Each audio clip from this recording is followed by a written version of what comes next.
Hello, everyone, and welcome to our final episode of the CBL X's and O's podcast for season 2023. Southwest Grand Finals were held over the weekend, and we got to crown our winners, Beck. And some pretty interesting games, big crowds. The atmosphere looked exciting.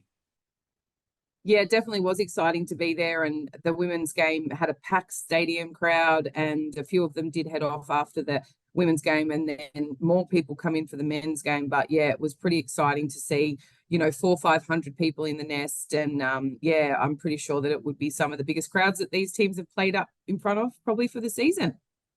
That's it. It's grand final time, so that's what we want. Let's start with the women, where we crowned our new champions in the Portland Coasters for season 2023.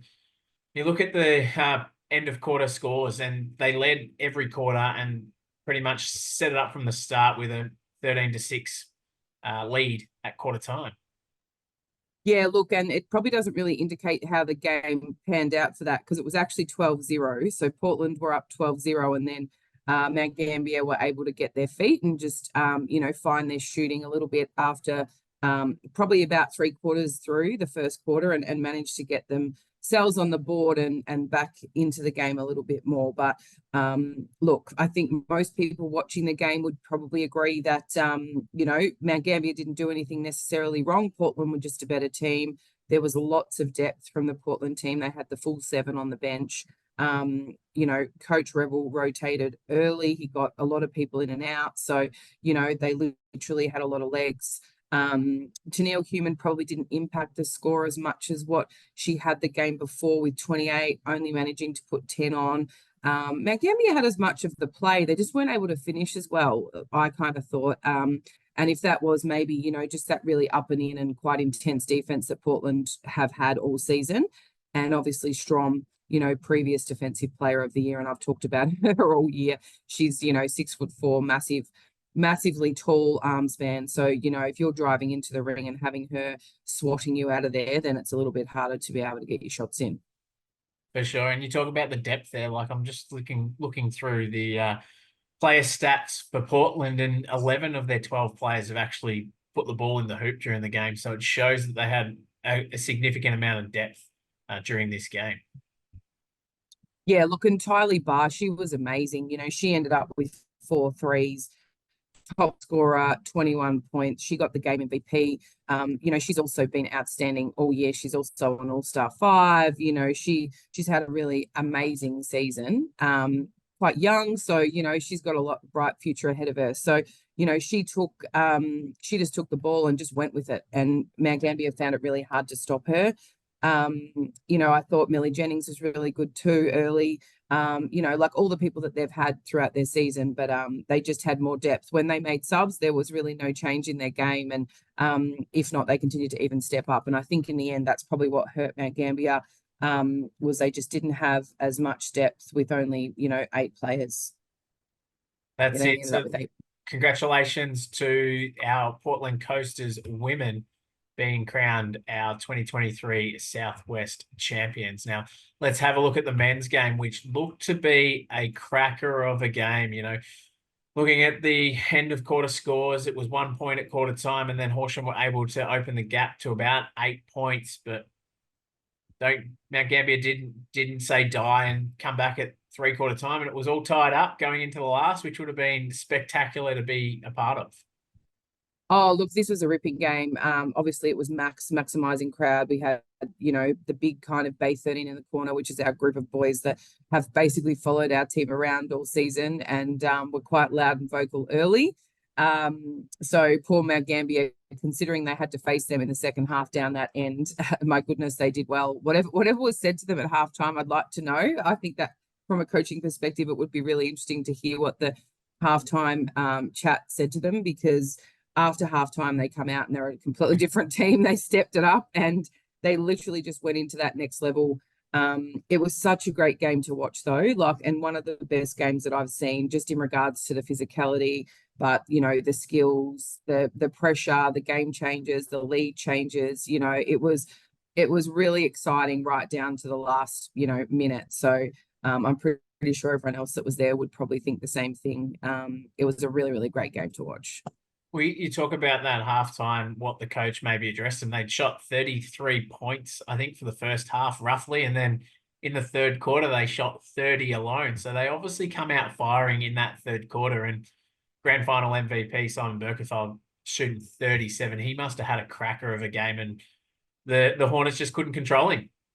Oh, look, it was amazing to see him and how much of an impact he had. He just goes about his job just so humbly. He just gets the job done. He's not, he's not flashy, he's not the quickest. He's just, so experienced, and he just has so much amazing aspects to his game. He can shoot the three, he can drive, he sets everything up. He's with his experience and leadership, he really brings the team together. He was like amazing, nearly 40 points. I'm not sure how old he is, but he's definitely in his 30s. To see him have such a massive impact on that game. And it was a tough game. It was 4 quarters of basketball. Daly stepped up a little bit after halftime. He struggled a bit with his shot early, but then, because of his elite level of basketball that he's had, you can just see those boys just step into that next level like that. This is the kind of basketball they strive for. They want to play these games. When it gets tough, they're like, give me the ball, I'll do this. The good become the great. So, I think that was probably the difference in the end, was the experience. And as everyone knows, Mount Gambier's got some really, really good, experienced players in there. Toby DeWitt ended up getting fouled out at the end, but those three boys just basically just took the game on and just said, no, we're not losing this. And it's a pretty massive effort in front of that crowd that pretty much 460 people, I think, were barracking for Horsham, and 40 people were probably barracking for Mount Gambier. So credit where's credit due. They're a better team and they deserve it.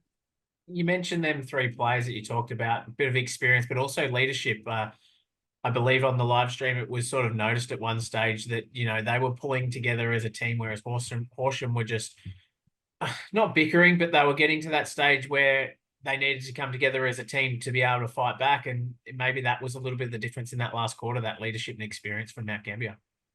Yeah, look, I mean, we've got a really young team, and we've got some exceptionally athletic and great players in there that, as they grow and get that level of experience to, 10 years from now, they're still going to be playing, and they're still going to be, as great as what they are now. So I think probably that's the only thing, that little bit of leadership on court, that they do lack at times, and probably have lacked throughout the season when it's got a bit tough.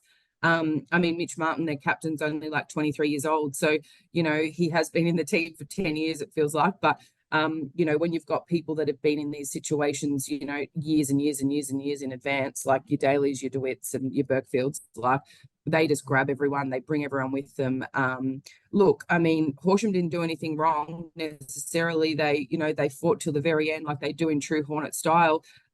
They just matched up. We just couldn't stop their shooting power, and they managed to be able to hold us to a little bit less in that second half. But I mean, Horsham did us proud. Everyone there was, amazing effort for them. They were the two best teams for the whole season. So, 1 and 2 to see play off in that manner. So many lead changes, and at the end it just, come out. But as I said to our boys after the game, some of these boys have played levels like NBL1 and really high levels. So it's a credit to them to be able to match a team of that caliber. So there's lots to look forward to in Horsham's future, because I'm pretty sure they'll all stick together. And as that young group kind of brings themselves through into that next level of experience, then hopefully they'll be, right there again next year. Back-to-back champions for Mount Gambier in the men's. So quick shout out to obviously Portland in the women and Mount Gambier in the men for being our Southwest champions in season 2023. We've got to say thank you to all our officials, Horsham for hosting the venue, hosting the grand final. It looked like, from the product that was put on the court, it looked great. From the introductions to the presentations to the net cutting ceremony, it was a very good product that they put on. So just a huge congratulations to them. And from now, we've got to sit on our hands and wait the 6 to 8 months before the next season starts. But boy, oh boy, it's going to be an exciting season come the end of 2024 when that kicks off.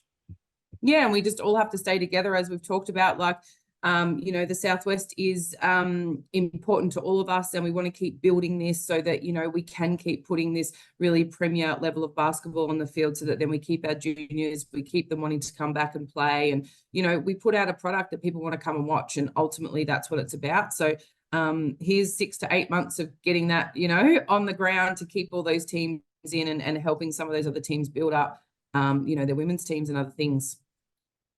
That's it. Signing off for CBL season 2023. Congratulations to the Portland Coasters and the Mount Gambier Lakers, who we crowned as our Southwest champions in both the women's and men's for this season.